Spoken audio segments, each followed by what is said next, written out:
Well, like at the bottom, like fundamentally, I think living well means to me living in a way where my actions, my behavior, what I do in the world is in alignment with my values and my feelings and my ethics and all of that.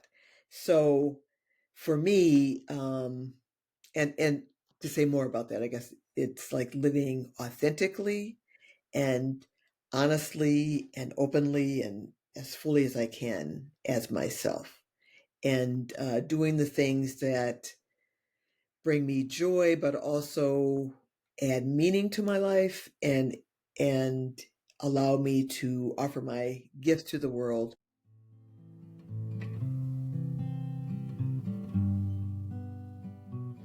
Hello, everyone. Welcome to the Reflections on Living Well podcast, where we explore perspectives on the good life in the 21st century. I am your host, Broderick Rodell. I hope you enjoy this conversation.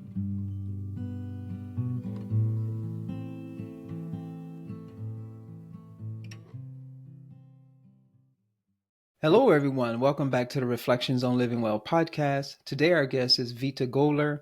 Veta recently retired after 33 years at Spelman College, where she taught dance history and served in several administrative roles. Holding a Master of Fine Arts in Dance and a doctorate in African American Studies, she had a successful career as a modern dance artist, performing and choreographing nationally and internationally, and as a dance historian, focusing her research on contemporary African American modern dance artists, particularly women choreographers. Her work also explores the intersection of dance and spirituality and popular culture, and spirituality and contemplative practices in education and the workplace. She has published her research in dance and culture journals and anthologies and has presented at national and international conferences. Veta is a facilitator for the Center for Courage and Renewal, where she facilitates Circle of Trust retreats and workshops in retreat and conference centers in academic institutions and online. Veta now serves as chair of the Center for Courage and Renewal Board of Directors. Veta, hi, how are you? Fine, how are you, Broderick? I am great. I'm very excited to have this conversation with you. Yeah, your background is very interesting and fascinating to me, and I love dance, and I'm very much interested in hearing how I'm supposing that dance has influenced your view on what the good life is. And I love that intersection between dance and spirituality. I think dance, I guess it can be, it doesn't have to be a spiritual practice in and of itself. And it's just very interesting to see how you've transitioned a little bit more and focus. Seems like your focus after retirement is a little bit more on the spiritual aspect of things. So very Mhm. excited for this conversation. So I know I just read that introduction. I still like to ask guests to introduce themselves and tell us who you are and how you feel about yourself in this moment. Great. Well, thanks, Broderick. Thanks again. And it's really great to be here. And I'm really excited about our conversation. Um, as you said, I'm Vita Goler. Um, who am I know, right? who am I? All right. So I am I guess the way I define myself now or describe myself is a former dancer, though every time I say that people say once a dancer, always a dancer.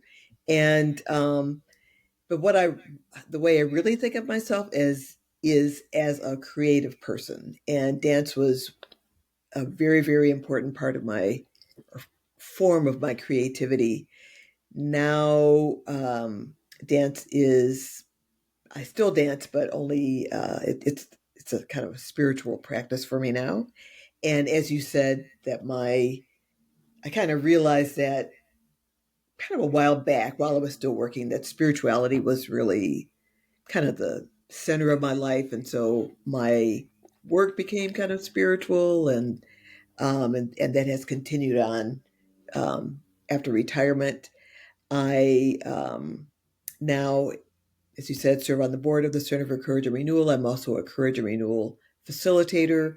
And for the past, 3.5, almost 4 years, have been offering Courage and Renewal retreats online for Black women. And I do other retreats as well, but that's kind of a main focus of mine. Um, because what I really believe is that if we can really turn our focus inward, do that inner work, we can know who we are more fully, we can love ourselves more deeply, and offer our best to the world. Yeah, so I'm not sure how that went as an introduction, but anyway. Oh, beautiful. Perfect. Cool, cool, Because it's what it is in this moment. It's all good. cool. Because I know that's a hard question, Yeah. Unless you are a very uh I would just say it in a kind way, self-assured person, very extraordinarily self-assured person. Hmm, hmm. uh you know what I mean, to the Yeah, extreme. That's a yeah, difficult question to kind of try to describe yourself in a nutshell. yeah, yeah, yeah, yeah. um so yeah, that's very interesting, and I love how you brought in the internal reflection there near the end there. So let's go ahead and ask that question. What does living well mean to you? What's your personal philosophy on living well? Well, like at the bottom, like fundamentally, I think living well means to me living in a way where my actions, my behavior, what I do in the world is in alignment with my values and my feelings and my ethics and all of that. So for me, and to say more about that, I guess it's like living authentically and honestly and openly and as fully as I can as myself, and doing the things that bring me joy, but also add meaning to my life and allow me to offer my gifts to the world. Um, because I think the world needs people who offer their gifts to the world, and for me, living well means doing what I can to make a difference in the world, to kind of in my little corner of the world, to help make things better for folks, and Mm. yeah, and for the world, for the planet. Awesome. That's Yeah. beautiful. Yeah, now we have to unpack all of that because that was some good stuff you threw on up in there. Cool. Yeah, so I love how you and again, yeah, I like how you sum that up, and like how you basically how you serve. How can you develop and cultivate yourself as a person? I think that translates. I feel that too. That how do I develop and cultivate myself as a person, so that I can live well and cultivate these various positive qualities, but also, what am I going to do with that? Mhm, How can I serve others, and not just humans, non-human animals, everything, mhm, the whole earth mhm. as a whole? How do I be of service to the world? And I guess I love that old gospel song. This little light of mine, I'm gonna let it shine. Like, how do I be a light unto the world? I think that cultivating and developing ourselves to be a light unto the world. Yeah. So before we dig into all of those details, I think you kind of mentioned it a little bit on your introduction, but I want to come back to those and try to unpack that a little bit more, some of the details of the qualities of what the living well that you just mentioned. But before we go there, can you tell us a little bit of a story of how you come to see things this way? How did you get here? Hmm. Good question. It's funny because sometimes as I think about myself and my life, I feel like, okay, it's just my life, right? Nothing extraordinary about it. And there isn't. And yet I think for all of us, there is something extraordinary. And as I also as I think about my life, I think I'll say a lot of Black women probably have experienced similar things as me. Um, I, being a Black woman in the U.S., kind of learned at an early age, not from my family, from my parents. I mean, I think they were really good about loving me and helping me to know that I was valued and appreciated, but still somehow I just picked up the message that I wasn't really valuable because I didn't have white skin and blonde hair and blue eyes and all that. And I also remember, this is just weird. I have no idea what happened, if there's something that I've forgotten, but there was a moment between my junior year and senior year of high school where I deeply internalized this um, belief that I was not good inside, so I shouldn't try to look good on the outside. And as I think about it, I think it probably was just racism, just my mind trying to make sense of what I was kind of messages I was getting in the world about not being good enough or whatever. And so then I made sense of that by thinking that I just wasn't good. And, I remember my senior year, like just wearing baggy clothes, hardly combing my hair, all that kind of stuff. But then over time, um, through reading and therapy and introspection and just spiritual growth, all of that, and learning about history, I began to challenge that, and I think because of those feelings, I was really motivated to say, wait a minute, something's not right here. Is this really true? And so now I'm 180 degrees away from that, where it's like, yeah, I am good. I'm a good person. We all are. you know I have value, I have beauty, I have all these things that I didn't think I had when I was younger. And I believe that, as I said, a lot of black girls go through that, and I think a lot of black people go through that. I think a lot of people, period, go through that. But I'm really focused on black folks, and especially black women, in my work to help us challenge those ideas that are just not true, Mm-hmm. but seem like it to us for a long time. So Mm-hmm. yeah. And so that process of reflecting on how you see yourself, this capacity through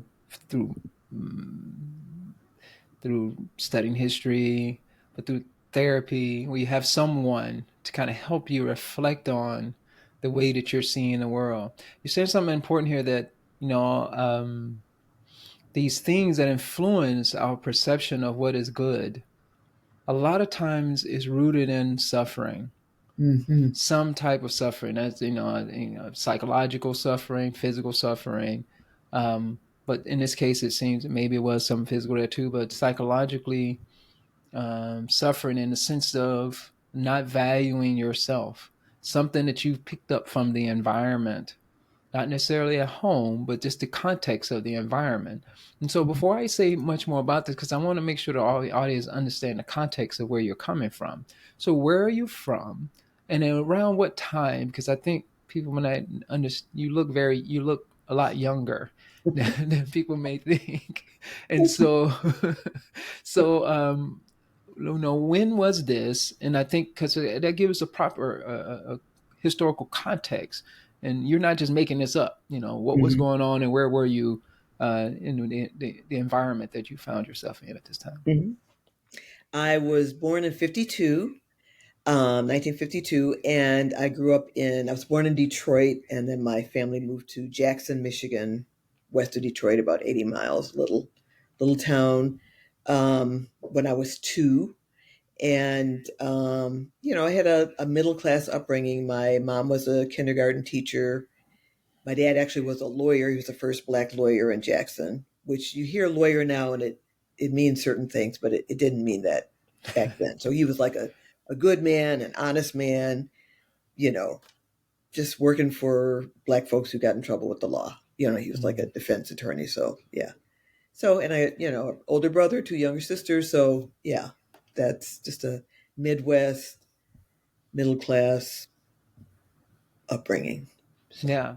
See, yeah. now I like to be. I don't say I like that, but it's interesting again because I want. Sometimes I think people, especially now, and I can understand why now, and I think maybe we can talk about this a little later.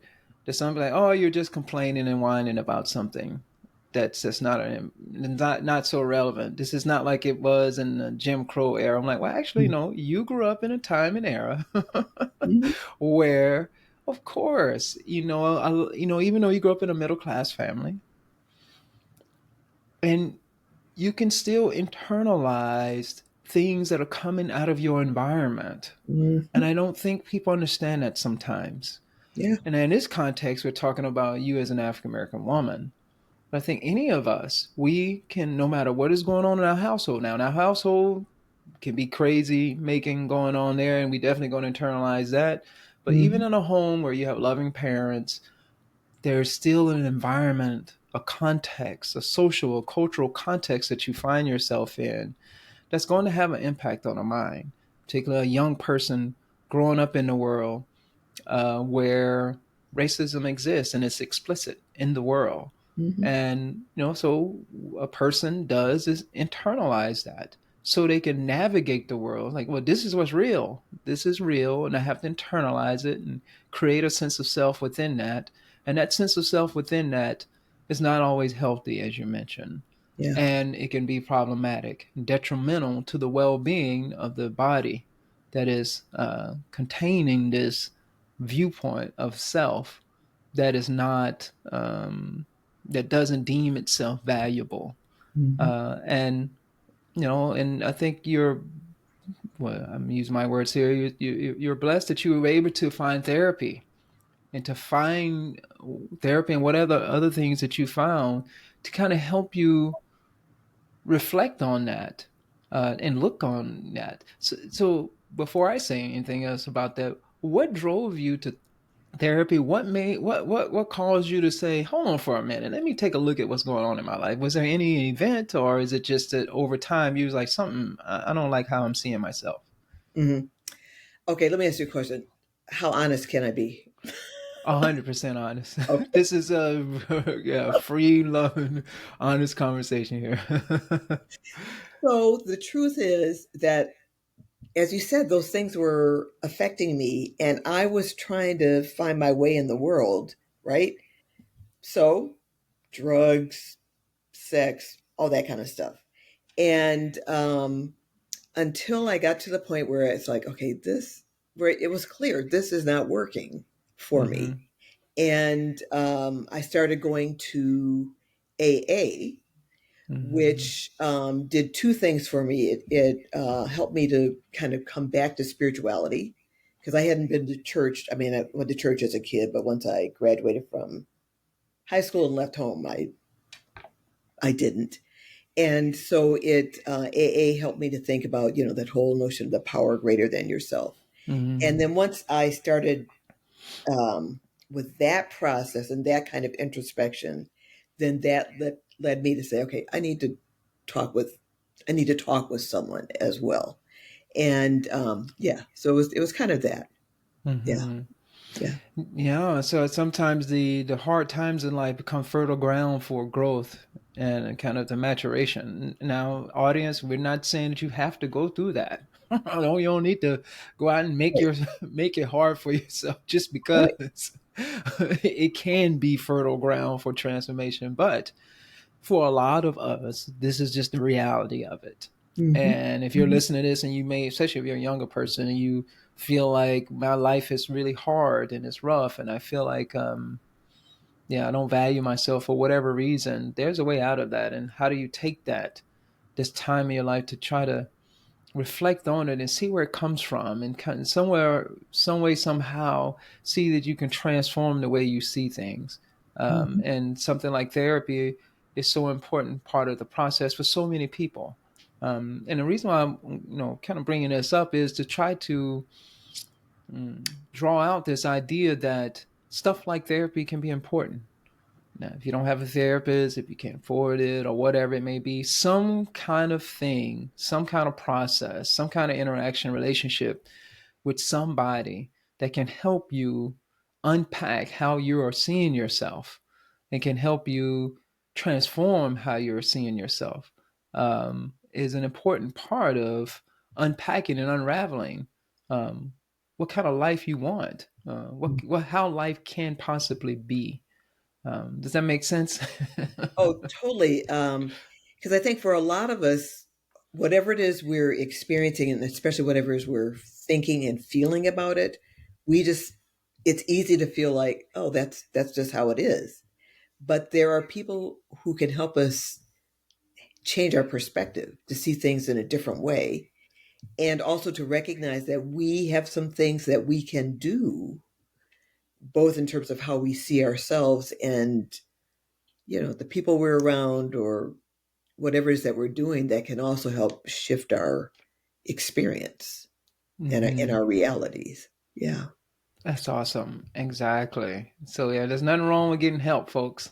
There's Oh, yeah. nothing wrong with it at all. It's actually we all need help to some extent in some capacity. So, Mhm. Mhm. I think it's a lesson in that we can't do this alone and that the environment has an impact and influence on us. And trying to understand how we see things and check it and see if how I'm seeing things, the story that I'm telling myself, what impact is it having on my choices? What impact is it having on how I show up in the world? It's such an important part of the process of living well and living a good life. Mhm. Um, Mhm. so then I do have where did you get into or when did you get into contemplative practice or is there any particular type of practice that you got involved with and how did that evolve? Um, I think um, in a way, the earliest part of it was, I think it was like 96 when I discovered my spiritual path. It's a path called Siddha Yoga, and the main practices are meditation and chanting and selfless service. So I really developed a very strong meditation practice, and I had gone to India. Um, Actually, I went a couple times, and the second time I was there. I was in meditation one morning, and I got this message in meditation to spiritualize my work life. Mm. So okay, and not too long after that, I discovered this man named Parker Palmer, who's written some beautiful books: "Courage to Teach," "A Hidden Wholeness," "Let Your Life Speak," "To Know As We Are Known," and I discovered this organization that he founded, the Center for Courage and Renewal, and attended a retreat and found that it was really more contemplative. It wasn't spiritual. I mean, other than whatever spirituality participants brought for themselves. But I discovered that, and I also discovered another organization that no longer exists, the Center for Contemplative Mind and Society. And I started going to, there were some conferences and things where people were talking about using contemplative practices in teaching in higher ed. And so between the Courage Renewal retreats that I was attending and then becoming a Courage Renewal facilitator, and the Contemplative Mind and Society conferences and workshops and seminars that I was attending, I was able to kind of, in my mind, blend those with my Siddha Yoga meditation and ways of knowing, and I was able to bring those into work in an appropriate way. For example, I started at the beginning of my class, I would have a couple of minutes of what I called centering silence. I wouldn't call it meditation because that Yeah. might, at the time, people kind of got freaked out about that. But we would just breathe and focus on the breath for a couple of minutes. I wasn't bringing any kind of spirituality into it. It was just like, we're just going to sit here and focus on our breath for a couple of minutes. And then during the class, I might have some time. At this point, I'm teaching dance history, so that's it was appropriate. Let's reflect on. We would look at a dance, or we talk about something that we read. Let's reflect for a second on this, and then let that lead us into a conversation. So yeah, that's how it happened. It's one of those situations where it happened kind of organically, and like it's like I'm walking down, just living my life, and then I kind of look back and go, oh, I can see the path from there to here, but only in looking back. Hmm. Awesome. That sounds amazing. Um, I like it because it's your journey. You found yourself in a loving environment at home with your family. Then the environment, the greater context of the environment, led you to have and see yourself in a particular way. And then you engage in activities that probably led you to be like, all right, I can't do this no more. Something got to change. And Hmm. you put yourself in another environment. And this environment was something like AA. And AA, we had some people there in that environment that says that's putting up mirrors, like Hmm. now in a particular way, and then putting up mirrors. Hey, look at yourself. Can you look at yourself differently? Be honest with yourself about what's happening right now, and finding therapy, and then finding something like Siddha Yoga, a practice where you again putting yourself in a physical environment where people are offering you tools, techniques to kind of help you focus and concentrate your mind more internally, and you keep putting yourself in these environments, and these environments start to penetrate your being. And the reason why I'm using these terms environment to say that the environment is such an important piece of the puzzle, Yes. and we can choose to place ourselves in a context, and by putting ourselves in that context we can increase the likelihood of that context impinging on us, and having an impact and influence on us. And if we allow ourselves to engage in the various activities, we can create an internal environment. We can choose an internal environment that's going to have an impingement on this notion of self, this idea of self, these stories that we tell ourselves. And in the process of doing that, you've transformed your life. You've transformed the way you see things, by constantly shifting the context of your environment externally as well as internally to create favorable conditions for a way of looking at life and a way of looking at yourself in a way that facilitates well-being or a better life for yourself. Does that sound, I don't know, remotely? Does it Oh make my sense? gosh. That's just so well said. It's just, that's exactly it. That is Mm-hmm. exactly it. And along the way, making decisions. Okay, this person, my experience when I'm with this person is like, I don't feel good about myself. I don't feel good. It just, Mm-hmm. maybe I don't need to be with them. Or Exactly. this environment is, it's not allowing me to be my best self. I'm depressed, I'm anxious, I'm whatever. Maybe I don't need to be in that environment. Sometimes it sometimes we have limited control on that, like if it's a job Mm-hmm. or we're in school or something like that. But if we remember, I think speaking for myself, if I remember that when I have choices, because we all have power, we all have some kind of power. So when I do have choices, to use those choices for what's best for me, um, is really important. It's really important. And I'm not saying that in a selfish way. I'm just saying that if No, I'm in an unhealthy environment where I can't really be fully myself, then that's not good for anybody else either, because I'm not able to exactly. offer myself to the world. Yeah. Exactly. Exactly. I'm so glad you said that. And that's why I'm trying to draw this idea out. There's different ways of talking about this, but I want to keep that theme of the environment that we find ourselves in has impingements on us. I can't say the word right. And in some capacity. Mhm. And we do have choice. We have some agency, and Yeah. we can transform the environment that we find ourselves in. And that's almost like a magic trick. It's Mm. like you can trick our minds. That's all to me, contemplative practice, meditative techniques, and stuff like that. You're tricking your mind. Mm. You're putting yourself in a context that increases the likelihood of a particular type of experience. Yeah. Now that those of us who actually practice and get into that type of experience is very broad. It's a lot broader than you may think. But at least you restricted it to the possibility of a certain types of experiences. Like you say, if you put yourself in an environment where you're surrounded by a bunch of people who are just negative, whining, complaining, mad all the time, then well, it's going to be very difficult not to be negative, whining, complaining, and mad Mhm. all the time.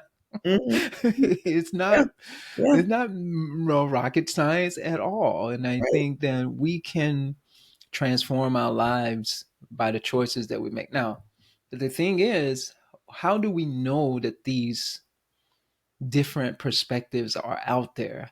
How do we Mhm, know? How did you know to even go to AA? How did you know to even like Siddha yoga? A mhm, black person, and there's a lot more black people in Siddha yoga than people think, but mhm, mhm.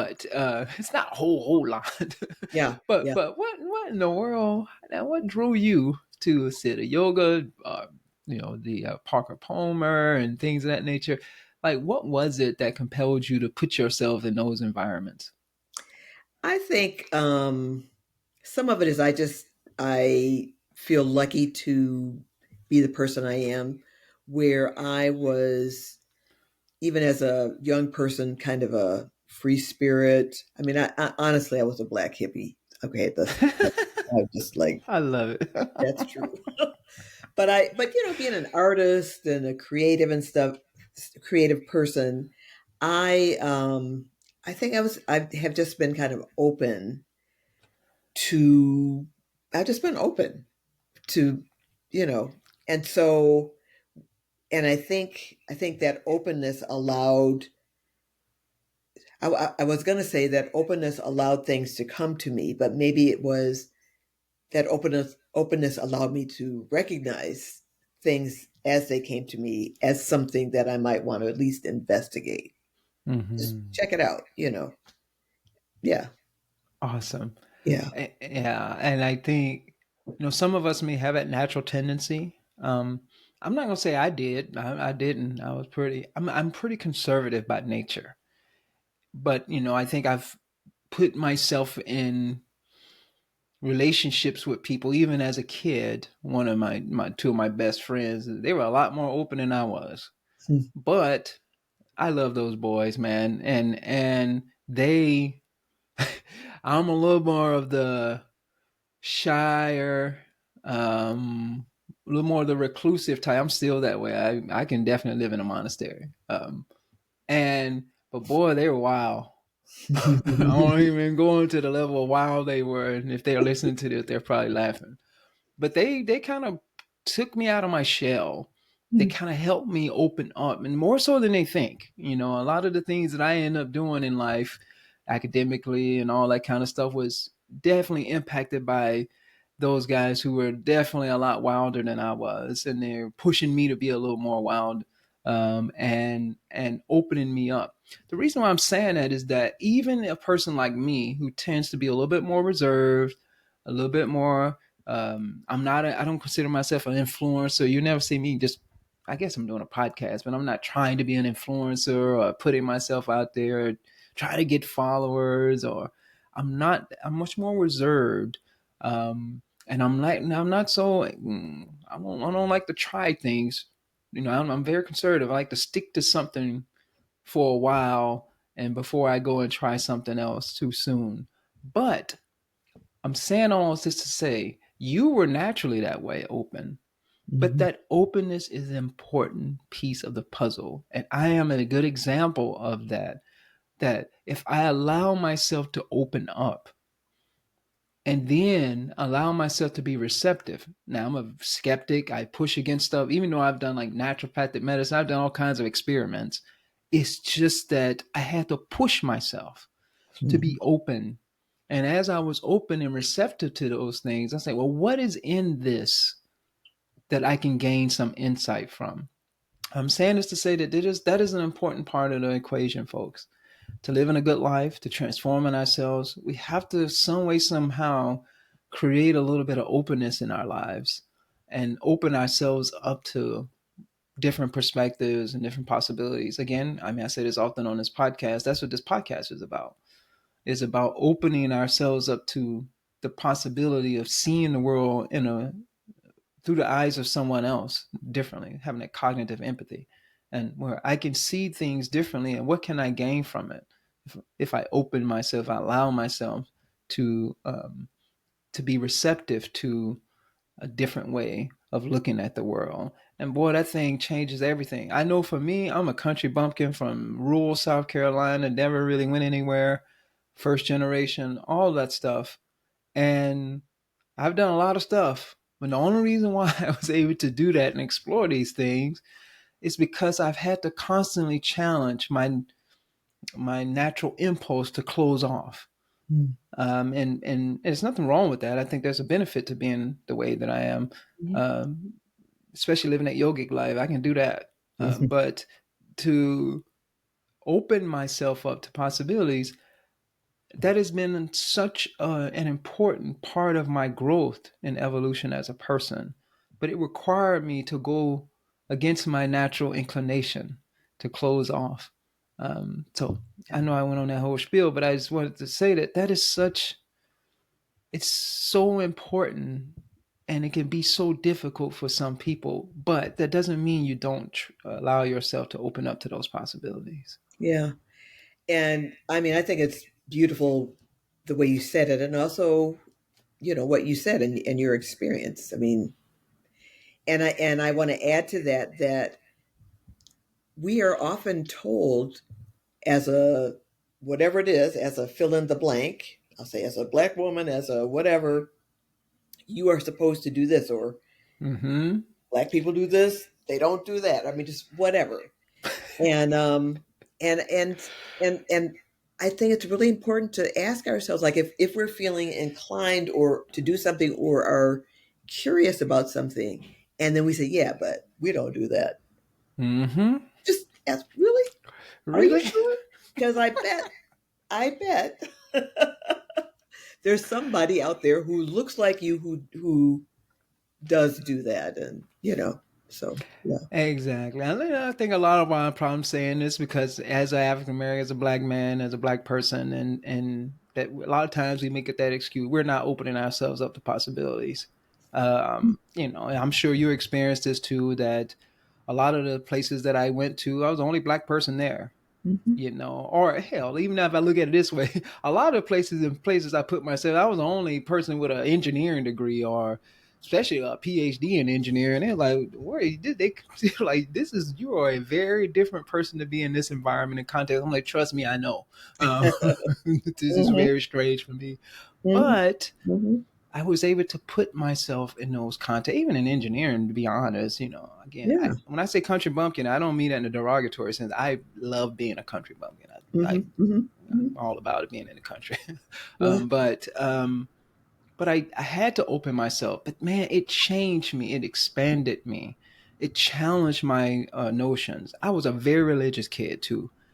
I bought into it. Like you're burning hell if you don't do these things. Fire and Mhm. brimstone. I was completely in on that. And for me to go out and say, let me go out and look into Buddhism, Yeah. yoga, and all the various things in the Hindu tradition, and everything. I even growing up Southern Baptist, just looking at Catholicism, looking at theology, like whoa, that's completely different. Just to kind of open myself up to those things, it is important, and I think that that's what education, important piece of education, Yeah. is to give a student, give a person, give yourself the opportunity to see something, to look through a different lens and see how that can inform the choices that we end up making. Yeah. Yeah.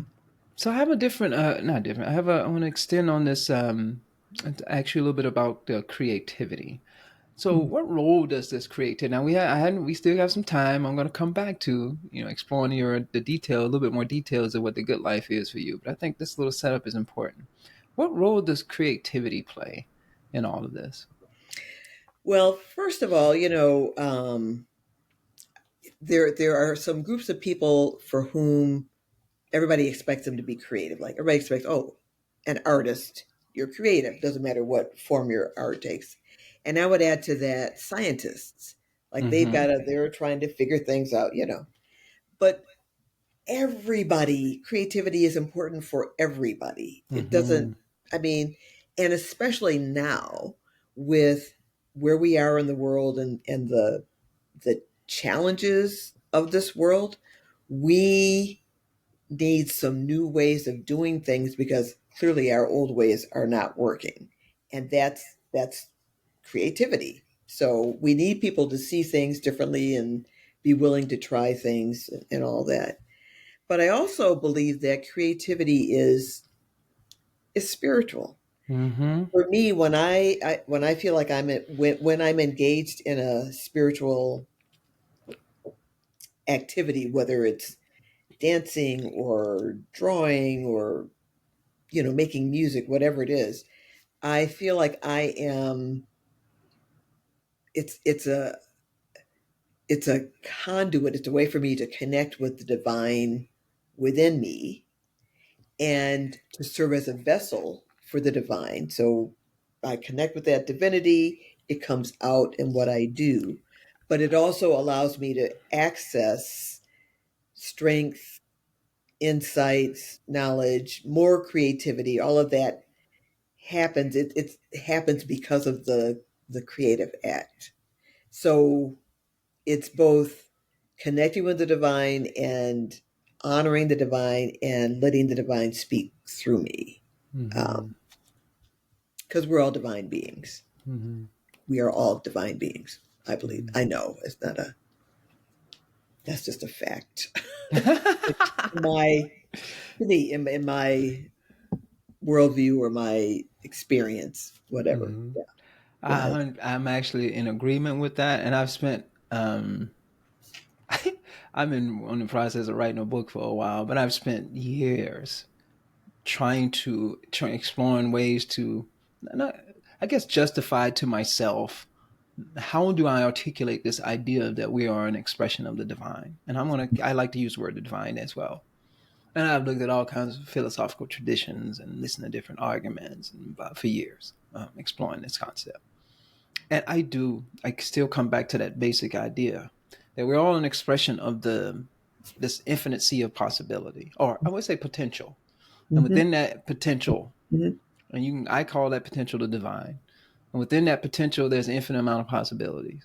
And we're all an expression of some possibility within that field of potential. In that field of potential, there's a sea of possibilities, and we're all nodes in that sea of possibility. And I asked that question, and I love your answer because I completely 100% agree with it. That no matter what it is that we're doing, when we allow ourselves to engage in the creative process, we open ourselves up to that sea of possibility. Yeah. And in that sea of that sea of possibility, if we go deeper, and that's what meditative practice can do, you can tap to that well of potential. You're like, oh, when the mind disappears, self disappears, Mm. all of these things disappear. And you're like, oh, this is it. It's the totality of it all. Now we call it the divine potential, whatever. No word is going to define it. That's impossible. But in my worldview as well, when we allow ourselves, open ourselves up to the creative, within the creative process, that divine spark can come through, and it shows itself, it reveals itself in the movement through dance. It's not the when you're watching someone dance, or particularly when you're actually doing the dance, it's just like it's being in flow. When you have a moment of being in flow, where it's like, whoa, I'm just experiencing. Yeah. It's not I experience, it's just experiencing itself, Yeah. even if it's only for a moment. Athletes have those moments. Yeah. You can have those moments in all kinds of various contexts. Mm-hmm. Meditative experience, psychedelic experiences, I don't know, shit, if those of you who are really into good tea, you can have that experience with a pu'er, oolong of some Mm-hmm. sort, Mm-hmm. cannabis, all these different things, ways of Mm-hmm. experiencing this rich depth that happens. And I think creativity, engaging in a creative process, can allow that to happen in a very magical way. You scientists talk about it. Certain discoveries just kind of came to them. Now they try to some people have weird, they're just limited to this physicalist way of looking at things, and they come up with all kinds of strange ways to not say that they had a spark of divinity that that Right. moved through them in that creative process. That's how they came up with that theory. But they won't say it because it's like, Right. no, that just goes against my my this idea that I have about how the world works. And my thing is, no, it's okay. Mhm. It's okay to allow ourselves to tap into this weld of being, and allow it to that light. Again, go back to that old gospel song. Let that light shine through us, Yeah. and if we open ourselves to it, and the creative process definitely, I think, facilitate that. And there are certain things that are easier. I think there's a reason why music and dance is so important throughout human history. Rhythm, sitting around a campfire, ancient human beings Mhm. tapping on something, creating a certain type of tempo rhythm, and that rhythm and sparks movement, and that movement and rhythm together creates a space for um, tapping into flow. And that Yeah. flow, we allow ourselves to let the divine light shine through us. Yeah. Um, Absolutely. Absolutely. Yeah. so how does all that? So that how does that relate to living a good life or living well? So how does that reflect itself in living well? Now you did mention some things in the beginning, but can you say some more about that? Yeah, some of that, I mean, for me is that it's important that I do something creative every day. And it's important that I have some kind of connection with the divine every day. And for a long time that was like sitting meditation. Now more than that, more often than that, it's this art practice that I discovered a couple of years ago called Zentangle, and Hmm. it's like a kind of a meditative drawing practice. And I might do it for a half hour or an hour every day, and I mean in the morning, and that's great. So living the good life.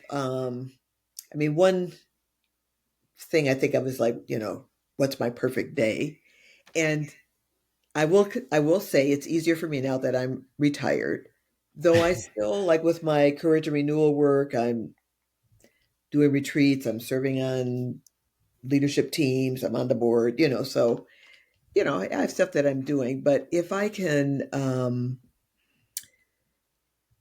is it? So I'm not going to like outline what is my perfect day, but as I think about the elements of a perfect day, it would be some kind of creative, spiritual activity. It would be eating good food. It would be communicating with loved ones, friends and family, loved ones. It would be spending some time outside, appreciating nature. It would be doing something also that I feel like is creating meaning and adding either joy or beauty or goodness or kindness or compassion to the world. Hmm. And it would be laughing, spending some time where I'm just belly laughing at my family, my nieces and nephews, or my grandnieces and nephews, and yeah.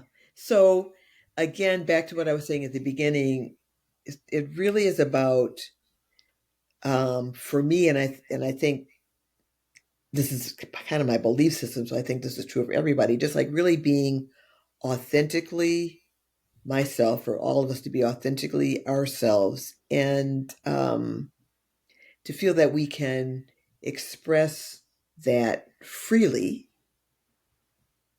with support. In other words, that we're not going to, here I am, world, and the world is like, we don't like who you are. Or if that happens, just to be able to say, you know what, they might be saying that to me, but I know I belong, I'm valuable, I'm good, I'm, all those things. Yeah, That's I'm so kind of getting beautiful. getting lost. But anyway, No, I don't think so. It's all just right, cool. beautiful. I'm over here. I'm enjoying it because we have such similar ways of seeing things. And yeah, I'm with that. I think a lot of what you're saying is basically how do I bring about the divine in my life every day Yeah. in the things that I do. And I think all those things you mentioned are ways to do that. Mhm. Through a meditative practice. People get that laughter. Laughter brings you really in the present moment, allows things Yeah. to, like all the noise, to collapse and disappear in a moment of laughter and humor. Yeah. Being in connection with others, in relationship with others and family and friends. And I think, some people use this phrase that God is in the space between two people, Mm, and like that space. And if you think about it, when you allow yourself to just really connect with other, the self disappears, both selves disappear, and you tap into something else like, ooh, this is something good here. yeah. And again, that's that part of where the divine is coming in, like two waves in this field, they collapse down when we're really connected with each other. And I'm like, oh, there's something been beyond Broderick and Vita. There's Yeah. something else that allowing us to have this experience together that we can connect into, and doing something creative again allows that to come to light in your day. I love how you use it as a day. That's what I Mm, like. That mm, if a good day for me, I really like how you put that together. And then you brought in the food part. Sometimes, boy, I swear we forget about that. I mhm. think that good food is not just taste good. Right. Good food is food that's going to help the organism function well, so you can, have a greater capacity to allow that creative spark to come through you. Yeah. Yeah, Because for real. yeah, seriously, if you're not healthy and you're not eating healthy food, boy, it's hard. That's really hard. And Yeah. having a healthy diet is an important piece of the puzzle that is very challenging for most human beings who are habitually eating foods that are not healthy. Yeah. So that's an important piece that we can spend 10 podcasts on forever, talking about that, because that's hard. Yeah. Especially in the African American community, boy, I swear that's Yeah.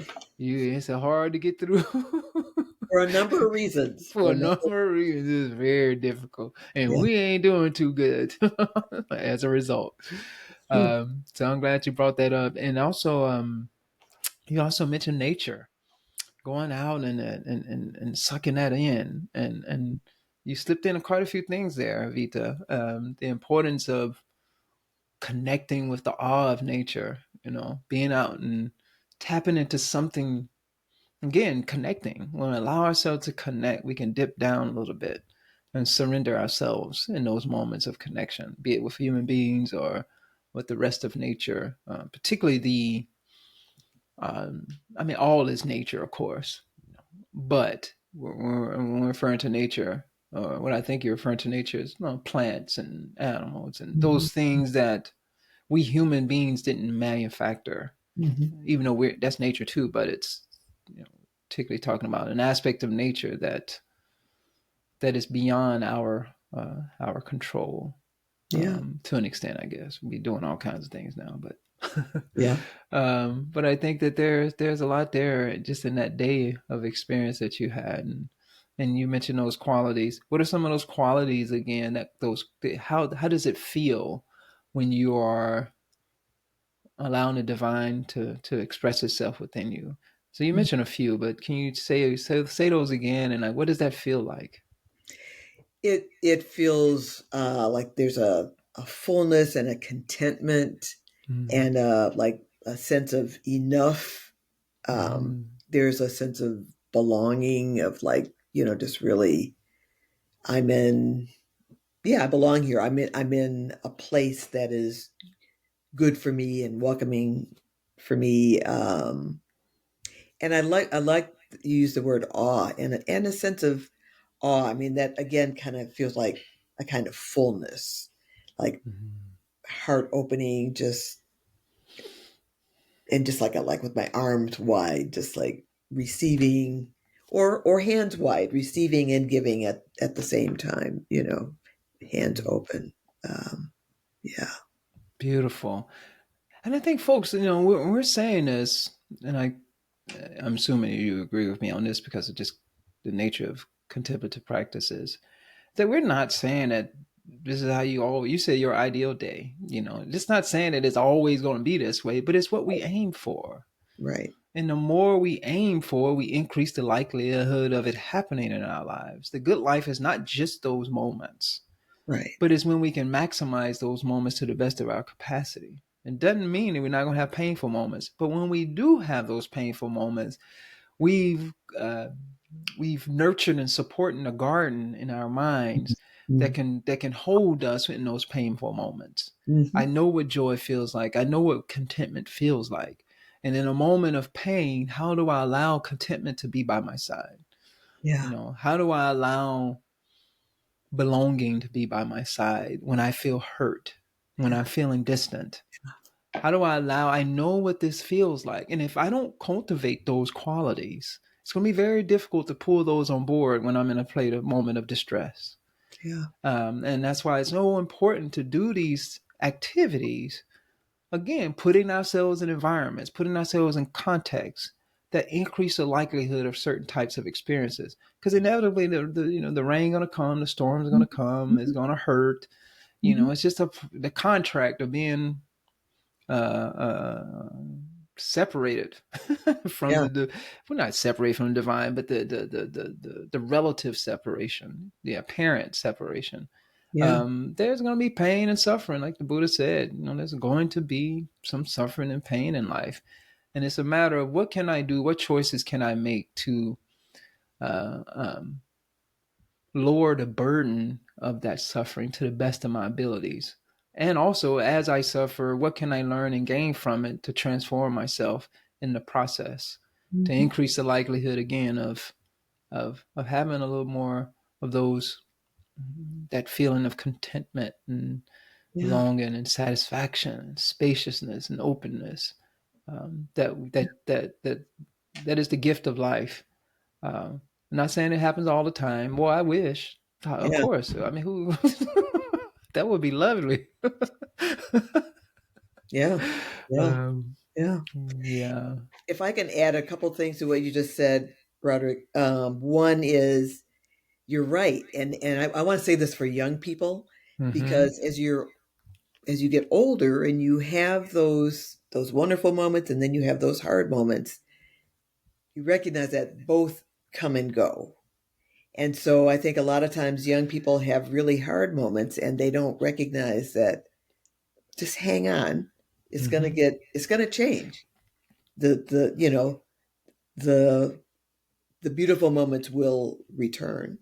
And then the other thing I wanted to say is about like even just something like nature, it doesn't necessarily mean like, oh, I need to go out backpacking in the woods or walking through the forest. Like if I'm just sitting on my porch looking at the sun or just feeling the breeze on my face or something like that, like that's or petting my dog, that's nature too. So it doesn't have to Mm-hmm. be any like big grand thing. It can be simple and Exactly. small. Yeah. I'm glad you said that. Yeah, exactly. And you can take that and expand it, put some flowers in your yard, grow some plants, some trees, plants in the house. Those things, I don't know, man. It's hard. Yeah, I mean, I've read stuff. There's stuff out there that talks about how it influences you, but just feel it. You know, Yeah, notice what it feels like when you're looking at a garden full of flowers, yeah. for instance. It just does something to you, and you don't need to necessarily put words to it. Just allow yourself to take that in. Mhm, mhm. Yeah, Yeah, this has been awesome because I'm glad you say you brought this up about young people.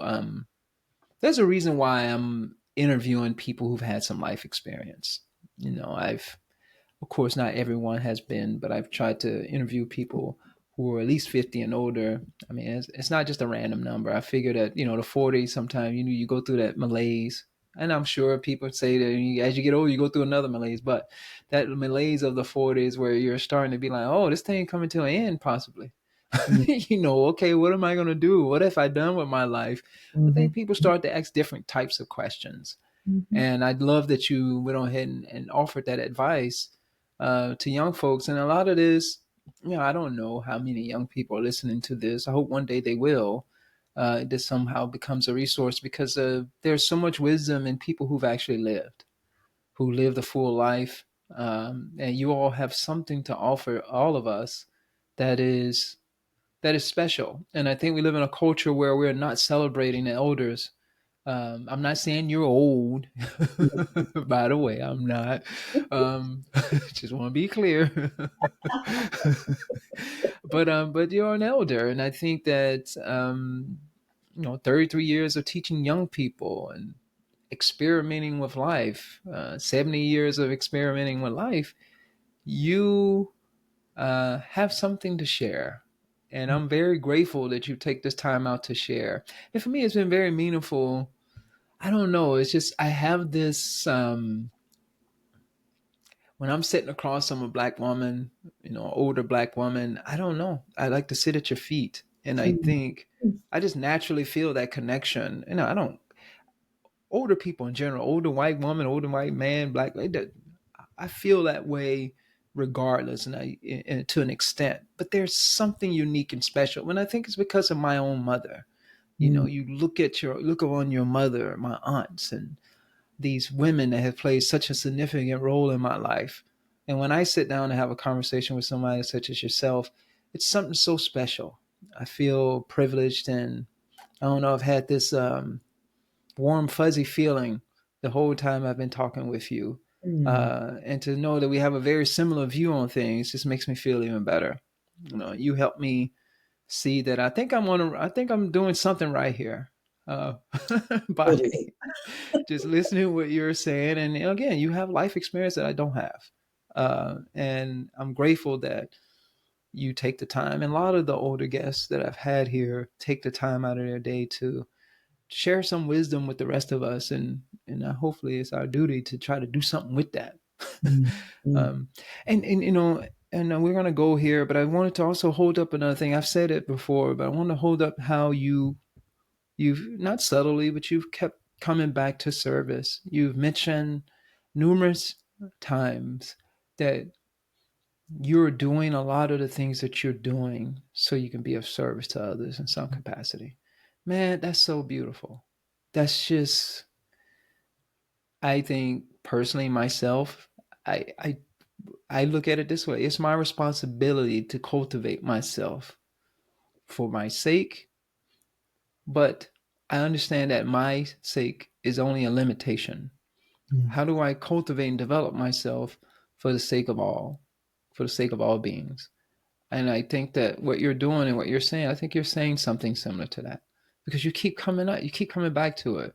How do I serve others? What can I do in the lives of others? And at the end of the day, I feel, and it seems like we have a very similar view, that you recognize that the divine is in all beings, and then you see me as yourself in some capacity. Not Vita, you don't see Broderick as Vita, but you see me as a aspect of your deeper self, and you want to serve me by shining your light in the world. And you're not really serving me, Broderick. You're serving yourself, a higher self, a deeper mm, self, the divine, which mm. we all are an expression of. So that's just Right. awesome how you keep coming back to that. And I'm just framing it in my way of looking at it. But I just love that you keep coming back to that. Beautifully Are, said. Beautifully said. are there any final words you'd like to share with the audience? Anything you would like to share? I know you just gave that one for the young folk, but I think, I know you have a lot more there. So is there any final words you'd like to share? Yeah, I want to pick up on a word you just said and really just say what you just said kind of in my words. You said, I forget exactly how you said it, but something about it's your responsibility um to grow or develop, or in my words, like to be all you can be. Mm-hmm. And I think that is true. That it is my responsibility, and I feel like it's each of our responsibilities to, the way I would say it is to love ourselves so deeply that we can show up fully and beautifully and authentically in the world. And when we do that, we are able to offer our gifts to the world, again back to that service that you were talking about, but we also give other people the permission to do the same thing.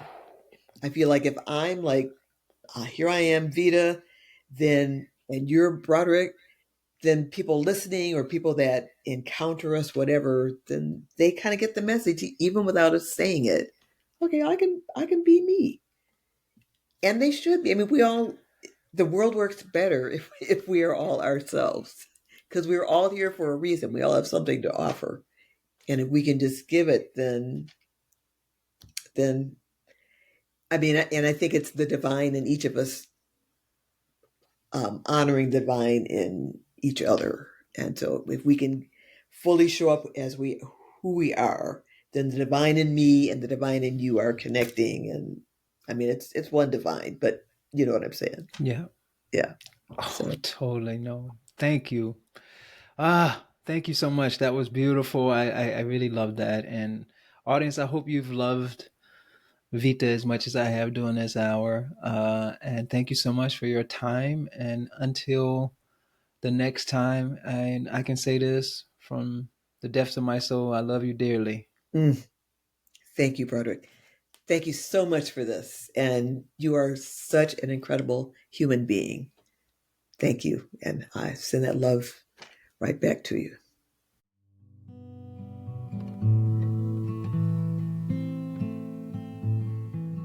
Thank you so much for tuning into the show. I hope this conversation has inspired you to reflect on your own views of the good life. If you enjoyed the show and want to hear more inspiring and thought-provoking conversations, please follow, write a review, and rate us on your favorite podcast app. If you are tuning in on YouTube, please hit that like button and subscribe. Your support is very much appreciated.